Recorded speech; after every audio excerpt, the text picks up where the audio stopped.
நெகேமியா 8வது அதிகாரம் 1ஆம் வசனத்தில் இருந்து 12ஆம் வசனம் வரை. அந்நாள்களில் மக்கள் அனைவரும் ஒரே ஆளென தண்ணீர் வாயிலுக்கு எதிரே இருந்த வளாகத்தில் ஒன்று கூடினர். ஆண்டவர் இஸ்ரேலுக்கு கொடுத்த மோசேயின் திருநூலை கொண்டு வருமாறு திருநூல் வல்லுனர் எஸ்ராவை வேண்டினார்.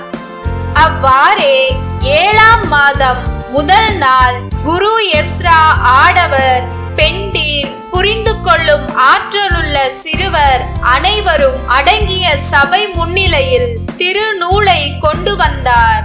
தண்ணீர் வாயிலுக்கு முன் இருந்த வளாகத்தில் காலை முதல் நண்பகல் வரை ஆடவரையும் பெண்டீரையும் புரிந்து கொள்ளும் ஆற்றலுள்ள சிறுவரையும் பார்த்து அதை உரக்க வாசித்தார். எல்லா மக்களும் திருநூலுக்கு செவி கொடுத்தனர். திருநூல் வல்லுனரான எஸ்ராவோ இதற்காக செய்யப்பட்ட மரமேடையின் மேல் நின்று கொண்டிருந்தார். அவருக்கு அருகே வலப்பக்கத்தில் மத்தித்யா, சேமா, அனாயா, உரியா, இல்கியா, மாசேயா ஆகியோரும், இடப்பக்கத்தில் பெதாயா, மிசாவேல், மல்கியா, ஆசூம், அசுபதினா, செகரியா, மெசுல்லாம் ஆகியோரும் நின்று கொண்டிருந்தார்கள். எஸ்ரா மக்களை விட உயரமான இடத்தில் நின்றதால் அவர் திருநூலை திறந்த போது எல்லா மக்களும் அதை பார்த்தார்கள். திருநூலை திறந்த போது எல்லா மக்களும் எழுந்து நின்றார்கள். அப்பொழுது எஸ்ரா மாபெரும் கடவுளாகிய ஆண்டவரை வாழ்த்தினார். மக்கள் எல்லாரும் கைகளை உயர்த்தி ஆமேன் ஆமேன் என்று பதில் உரைத்தார்கள். பணிந்து முகங்குப்புற விழுந்து ஆண்டவரை தொழுதார்கள். மேலும் லேவியரான ஏசுவா, பானி, செரேபியா, யாமின், கூபு, சபத்தாய், ஓதியா, மாசேயா, கெலிட்ரா, அசரியா, யோசபாத்து, அனான், பெலாயா ஆகியோர் சட்டத்தை மக்களுக்கு விளக்கினார்கள். மக்கள் அங்கேயே நின்று கொண்டிருந்தார்கள். மக்களுக்கு புரியும்படி தெளிவாகவும் பொருளோடும் கடவுளின் திரு சட்டத்தை உரக்க வாசித்தார்கள். ஆதலால் மக்களும் வாசிக்கப்பட்டதன் பொருளை புரிந்து கொண்டனர். ஆளுநர் நெகேமியாவும் குருவும் திருநூல் வல்லுனருமான எஸ்ராவும் விளக்கம் கூறிய லேவியர்களும் மக்கள் அனைவரையும் நோக்கி, இன்று கடவுளாகிய ஆண்டவரின் புனித நாள், எனவே நீங்கள் அழுது புலம்ப வேண்டாம் என்றனர். ஏனெனில் மக்கள் அனைவரும் திரு சட்டத்தின் சொற்களை கேட்டதில் இருந்து அழுது கொண்டிருந்தார்கள். அவர் அவர்களை பார்த்து, நீங்கள் போய் கொழுத்தவற்றை உண்டு இனிய திராட்சை ரசத்தை குடியுங்கள். எதுவும் தயார் செய்யாதவருக்கு சிறிது அனுப்பி வையுங்கள். ஏனென்றால் நம் ஆண்டவரின் புனித நாள் இதுவே. எனவே வருந்த வேண்டாம், ஏனெனில் ஆண்டவரின் மகிழ்வே உங்களது வலிமை என்று கூறினார்.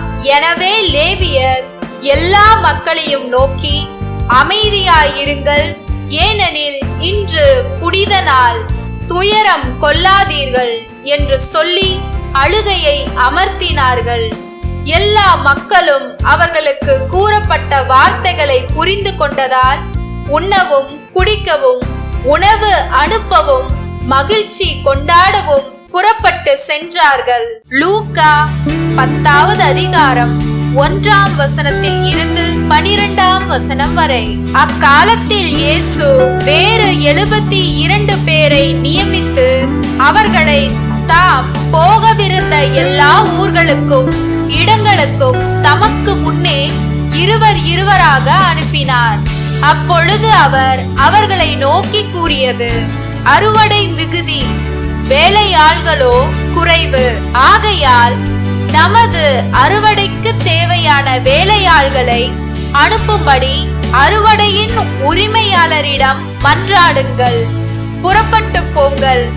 ஓநாய்களிடையே ஆட்டு குட்டிகளை அனுப்புவது போல் உங்களை நான் அனுப்புகிறேன். பணப்பையோ வேறு பையோ மிதியடிகளோ எதுவும் நீங்கள் எடுத்து செல்ல வேண்டாம். வழியில் எவருக்கும் வணக்கம் செலுத்த வேண்டாம். நீங்கள் எந்த வீட்டுக்குள் சென்றாலும் இந்த வீட்டுக்கு அமைதி உண்டாகுக என முதலில் கூறுங்கள். அமைதியை விரும்புபவர் அங்கு இருந்தால் நீங்கள் வாழ்த்தி கூறிய அமைதி அவரிடம் தங்கும். இல்லாவிட்டால் அது உங்களிடமே திரும்பிவிடும். அவர்களிடம் உள்ளதை நீங்கள் உண்டு குடித்து அந்த வீட்டிலேயே தங்கியிருங்கள். ஏனெனில் வேலையாளர் தம் கூலிக்கு உரிமை உடையவரே. வீடு வீடாய் செல்ல வேண்டாம். நீங்கள் செல்லும் ஊரில் உங்களை ஏற்றுக்கொண்டால் உங்களுக்கு பரிமாறுவதை உண்ணுங்கள்.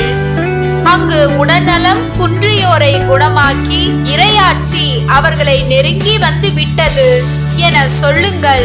நீங்கள் செல்லும் ஊரில் உங்களை ஏற்றுக்கொள்ளாவிட்டால் அதன் வீதிகளில் சென்று எங்கள் கால்களில் ஒட்டியுள்ள உங்கள் ஊர் தூசியையும் உங்களுக்கு எதிராக உதறிவிடுகிறோம். ஆயினும் இறையாட்சி நெருங்கி வந்துவிட்டது என்பதை அறிந்து கொள்ளுங்கள் என சொல்லுங்கள். அந்த நாளில் அவ்வூர் பெரும் தண்டனை சோதோம் நகரின் பெரும் தண்டனையை விட கடினமாகவே இருக்கும் என உங்களுக்கு சொல்லுகிறேன் என்றார்.